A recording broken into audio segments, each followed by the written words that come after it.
নির্বাচন ঘোষিত হয়েছে।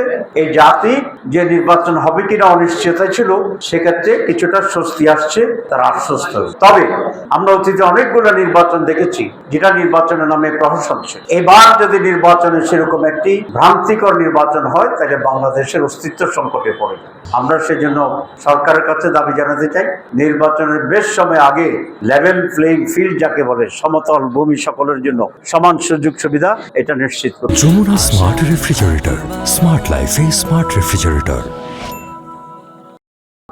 দুই, প্রয়োজনীয় সংস্কার, যেটা না হলে এই দেশের তেমন কোনো কল্যাণ হবে না, সে প্রয়োজনীয় সংস্কার করতে হবে।